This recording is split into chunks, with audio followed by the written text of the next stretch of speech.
A paz do Senhor Jesus Cristo, meus amados irmãos e amigos.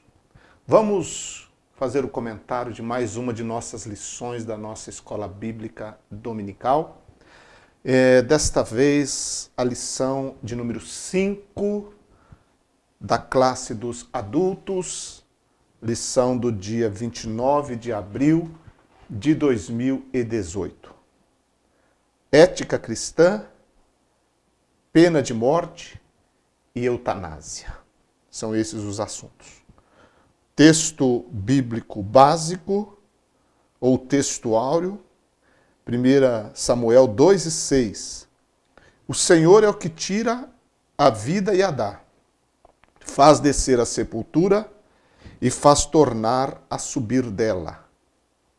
Verdade prática, a pena de morte e a eutanásia violam a soberania divina. A vida foi dada por Deus e, portanto, pertence a Ele. Eu quero ler também mais um versículo, somando-se ao texto áureo, o versículo de Deuteronômio 32 e 39. Vede agora que eu sou, e mais nenhum Deus comigo. Eu mato e eu faço viver. Eu firo e eu saro, e ninguém há que escape da minha mão. Muito bem. Então vamos pensar um pouquinho nesse assunto. A lição está dividida no ponto 1, sobre a pena de morte nas Escrituras. Depois, no ponto 2, eutanásia, conceitos e implicações. E o ponto 3, a vida humana pertence a Deus. Esses 3 pontos, então, nós vamos analisar. A pena de morte nas Escrituras, para analisarmos isso, vamos ver do ponto de vista, primeiramente, lá no Antigo Testamento. E para isso precisamos recorrer a Êxodo, capítulo de número 21 de Êxodo. Neste capítulo nós encontramos várias situações onde aparece a pena de morte, ou a morte como resultado de certos crimes, de certas ações. Êxodo, capítulo 21.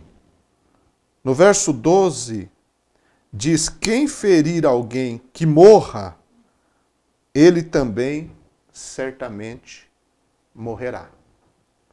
No verso 14, mas se alguém se ensoberbecer contra o seu próximo, matando-o com engano, tirá-lo-ás do meu altar para que morra. Esse matando com engano, ou seja, enganando uma pessoa e tirando a vida dela, quem assim fizesse, deveria morrer também. Versículo 15. O que ferir a seu pai ou a sua mãe, certamente morrerá. 16. E quem furtar algum homem e o vender, ou for achado na sua mão, certamente morrerá. 17. E quem amaldiçoar a seu pai ou a sua mãe, certamente morrerá. 22. Se alguns homens pelejarem e ferirem uma mulher grávida, e forem causa de que aborte, porém, se não houver morte, certamente aquele que feriu será multado conforme o que lhe impuser o marido da mulher, e pagará diante dos juízes. Mas se houver morte, então darás vida por vida. Êxodo, capítulo 21, que nós lemos esses versículos. Mas a observação aqui deve ser feita também e principalmente no verso 1 desse capítulo 21. O verso 1 diz assim: estes são os preceitos que lhes proporás. Literalmente quer dizer, estes são os estatutos que porás diante deles, ou seja, diante do povo. Então nós vemos aqui que a questão principal é prevenir esse tipo de crime ou esses crimes citados a seguir. Os estatutos que você vai colocar diante do povo são estes. Para quê? Para que o povo aprenda e se previna. Então é isso que nós precisamos observar. Por quê? Porque a questão aqui, em primeiro lugar, é lidar com o crime, com o pecado, antes e não apenas após. Deu para entender? Você vai propor esses mandamentos para que eles se previnam e não cometam essas coisas. Por exemplo, o crime que traz consigo a pena de morte.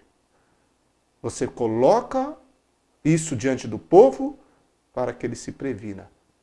Então a prevenção é a grande questão aqui. Prevenir o crime antes, tratando o crime antes e não apenas após. É esse o sentido aqui.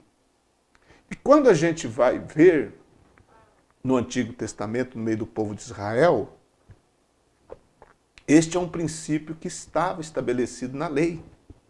Por quê? Porque a lei divina, ela deveria ser ensinada desde a infância para os judeus, os israelitas. Lá em Deuteronômio, capítulo 6,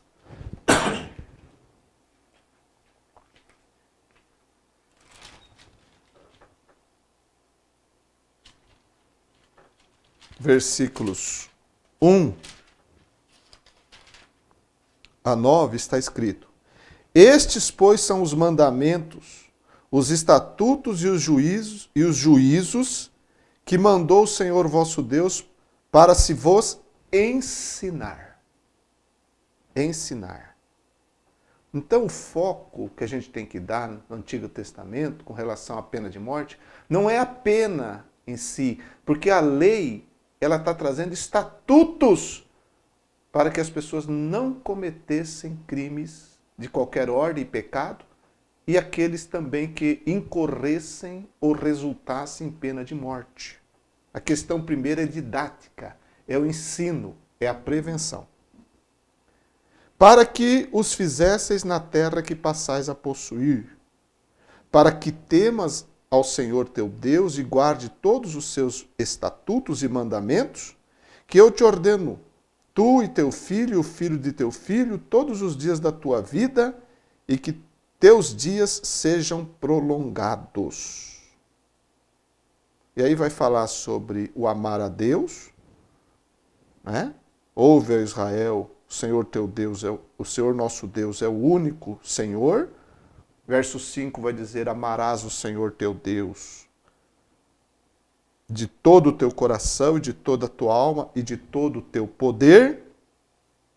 E vai explicar e dizer, a partir do verso 6, estas palavras que hoje te ordeno estarão no teu coração e as intimarás a teus filhos e delas falarás, assentado em tua casa e andando pelo caminho e deitando-te e levantando-te.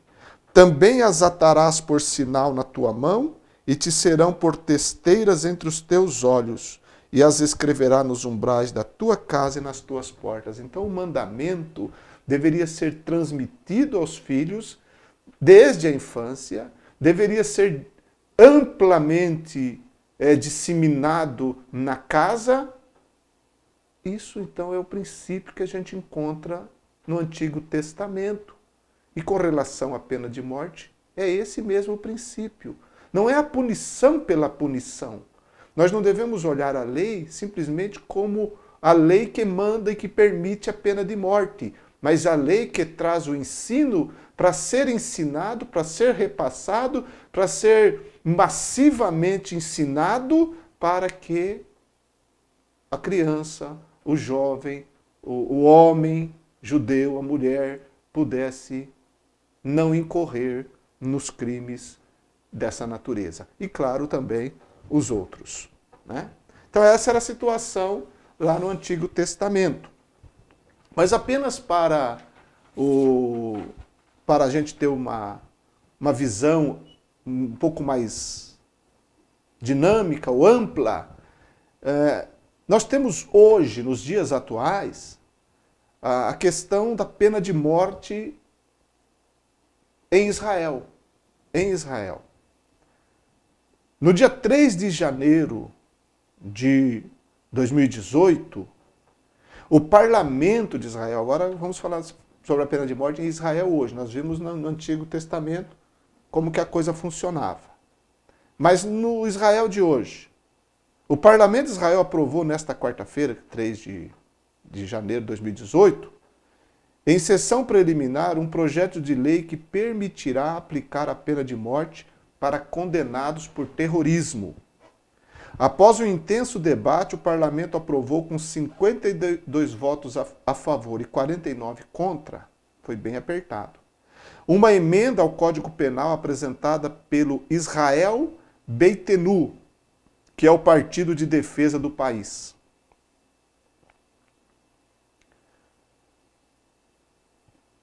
Israel prevê a pena capital para situações de exceção, como genocidas racistas, aplicado em 1962 contra Adolf Eichmann, e alta traição em caso de guerra com consequências graves para a segurança do Estado e seus cidadãos. O segundo caso nunca foi aplicado. A nova proposta permite a aplicação da pena aos condenados por terrorismo, tanto em tribunais militares como civis. E reduz também a quantidade de votos exigidas para a aplicação do veredito. O primeiro-ministro de Israel, Benjamin Netanyahu, defendeu a aplicação da lei. Em junho, ele pediu a pena de morte para um palestino, junho de 2017, deve ser, para um palestino de 20 anos, que assassinou 3 membros de uma família de judeus em uma colônia na Cisjordânia.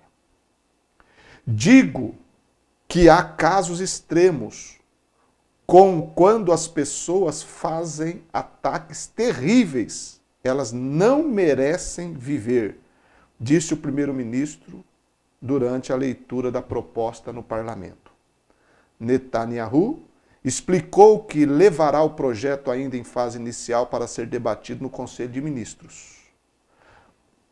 A vice-ministro de Defesa de Israel, Tzipi Rotolev, classificou hoje a iniciativa como moral e justa, segundo a versão digital do jornal Times of Israel.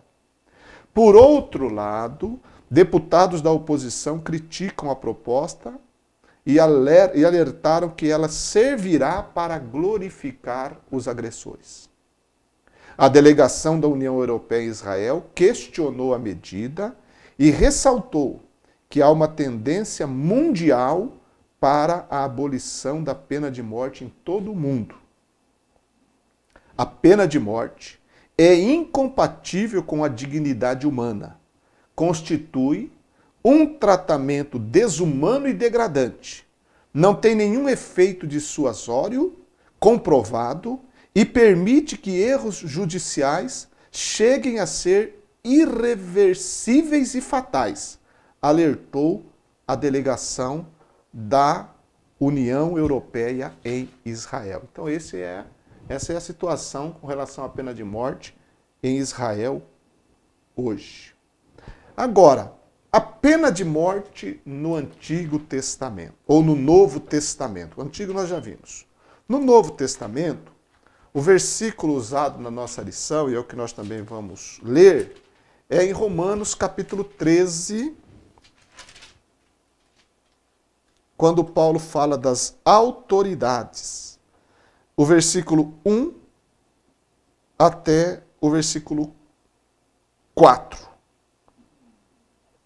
No 1, ele diz que as autoridades foram ordenadas por Deus. Ordenadas por Deus. E no verso 4, Paulo disse, porque ela, ou seja, a autoridade, no caso aqui o governo civil, é ministro de Deus para teu bem.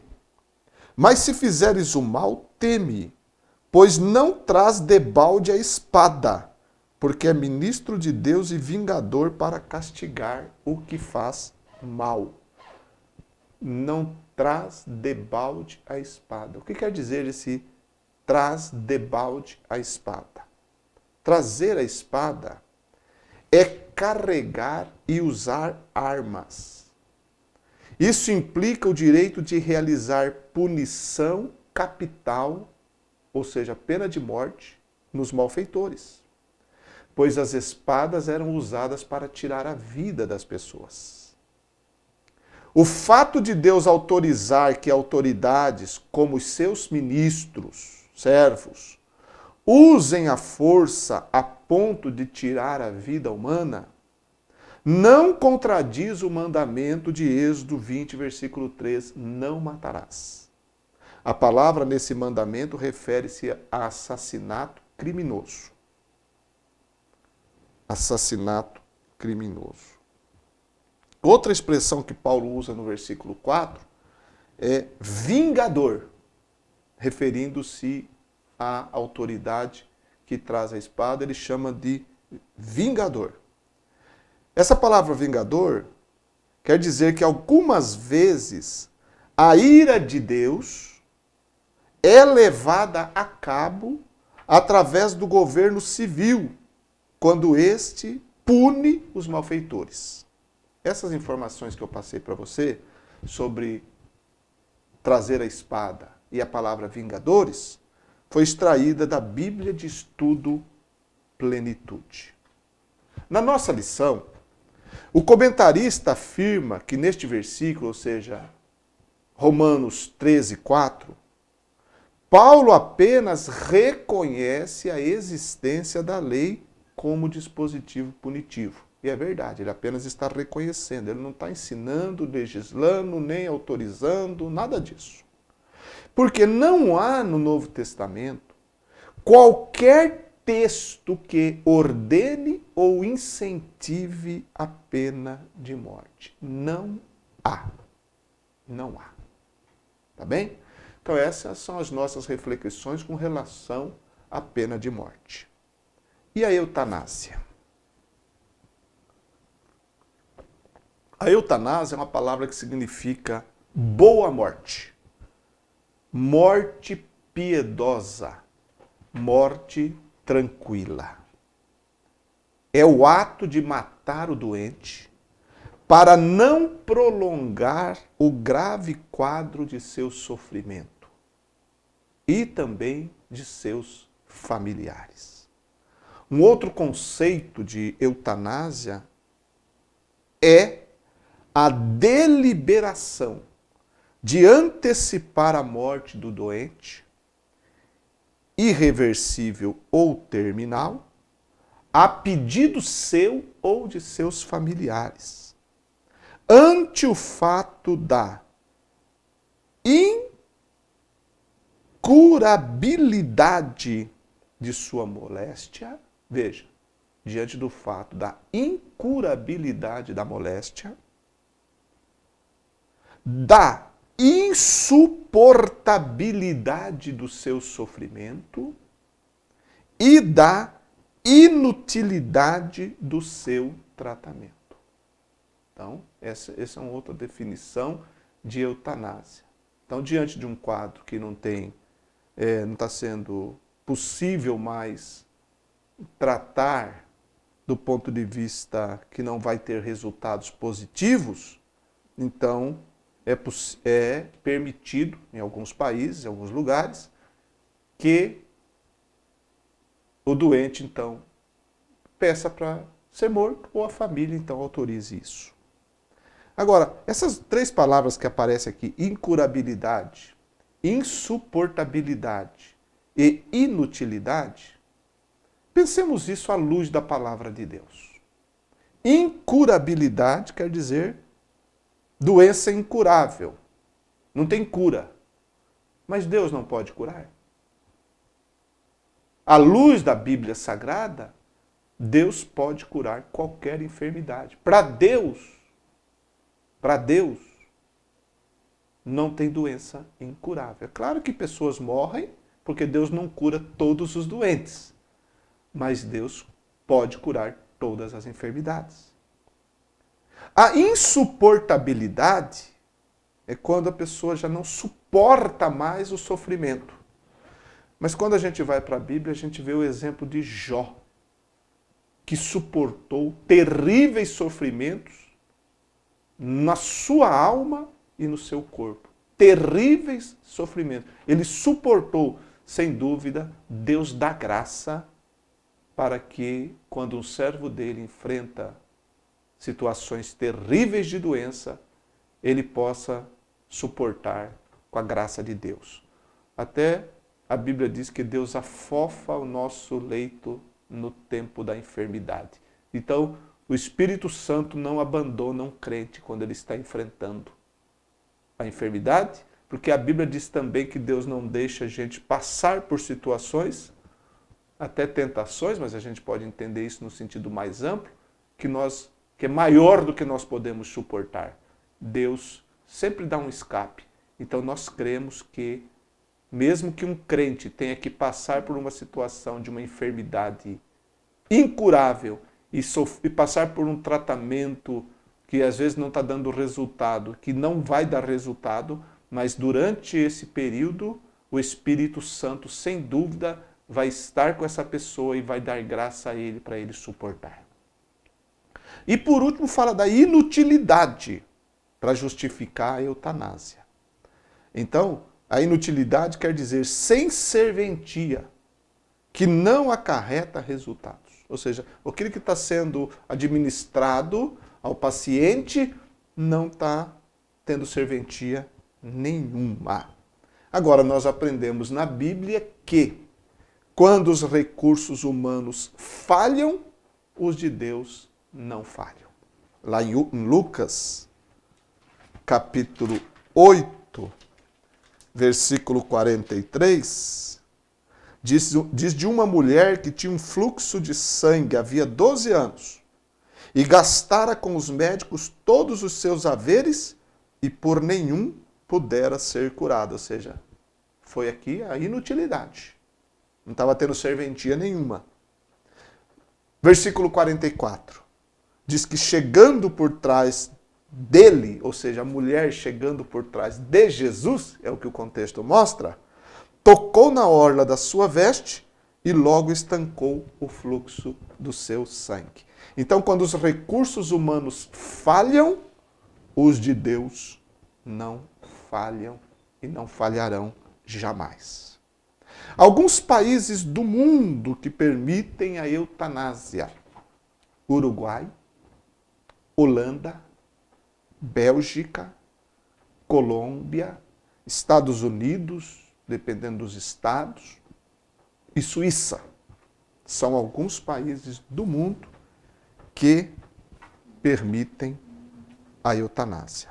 Bem, agora a lição, a revista, o comentarista, depois de apresentar sobre a eutanásia, sobre a pena de morte, ele vai dizer no ponto 3 que a vida humana pertence a Deus.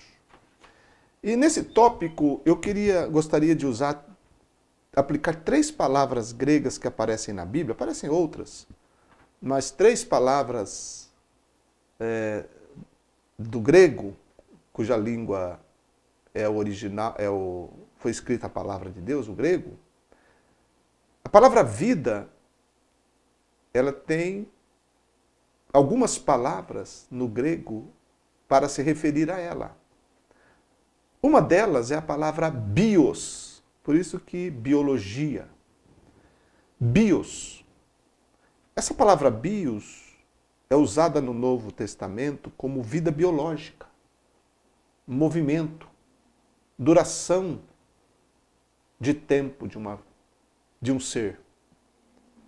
Lá em Lucas capítulo 8, versículo 14, essa palavra aparece no grego.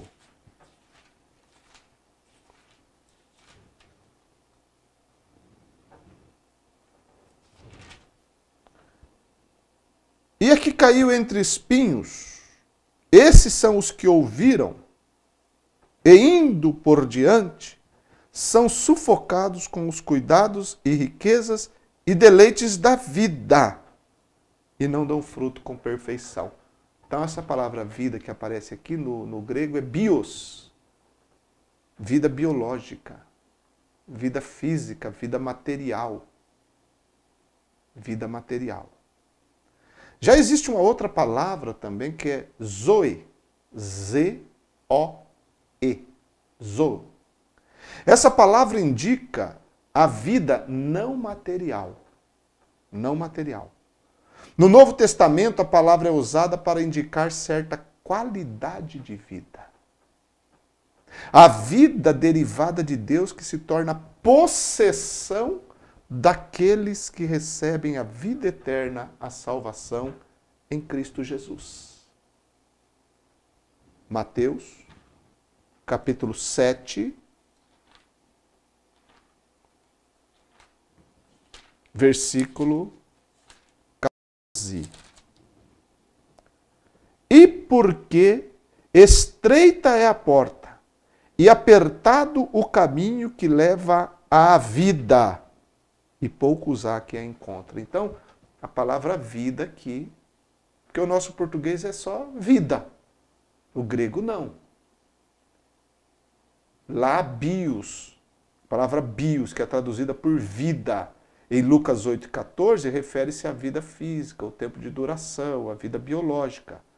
Já aqui em Mateus 7,14, que no nosso português está vida, ali a palavra é zoe, que quer dizer vida derivada de Deus que se torna possessão daqueles que recebem a vida eterna, a salvação em Cristo Jesus. Por isso que Cristo disse, estreita é a porta e apertado o caminho que leva à vida, vida eterna, zoe, no grego. E depois tem a palavra psique, P-S-U-C-H-E, psique. Essa palavra, que também aparece no Novo Testamento, na língua grega, e que na nossa Bíblia é traduzida por vida, essa aqui é vida animal, respiração, alma, respiração, fôlego de vida.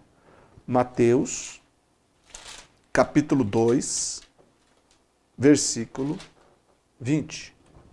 Dizendo, levanta-te, toma o menino e sua mãe, e vai para a terra de Israel, porque já estão mortos os que procuravam a morte do menino. Essa palavra morte, em outras traduções, ou muitas outras traduções, diz assim, que procuravam a vida do menino. Procuravam a vida do menino. E essa palavra no grego é psique, vida animal, respiração, alma. Quer tirar o fôlego de vida da pessoa. Então, nós entendemos que já no grego, as palavras que trazem esse sentido muito mais amplo para nós, muito mais amplo, e que o nosso português traduz como vida. Então, o resumo disso tudo é que a vida biológica, a vida física, a vida eterna, o tempo de duração, a respiração, o fôlego de vida, tudo nos vem de Deus.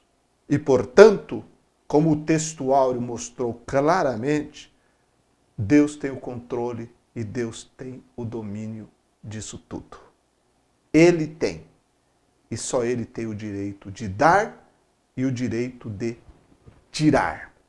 E nós devemos nos submeter à soberania de Deus e louvá-lo e glorificá-lo pela vida e principalmente a vida eterna que temos em nosso Senhor e Salvador Jesus Cristo.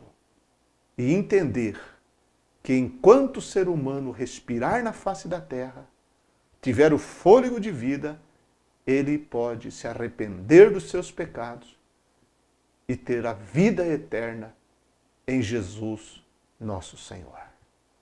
Oremos. Senhor, eu te agradeço, te louvo e glorifico o teu nome, porque o Senhor é o dono da vida, a origem da vida, a própria vida. Jesus disse, eu sou o caminho, a verdade e a vida. O Senhor é a vida perfeita, a vida verdadeira e a vida abundante. E nós te louvamos por isso. Guarda-nos, ó Deus, e livra-nos de qualquer pensamento humano quando se trata da vida. Que fiquemos com a tua palavra, o teu temor e a tua verdade. E, ó Deus, concede, Senhor, concede ao pecador que se arrepende a vida eterna através de Jesus. No nome do Senhor Jesus oramos. Que Deus abençoe você e um grande abraço.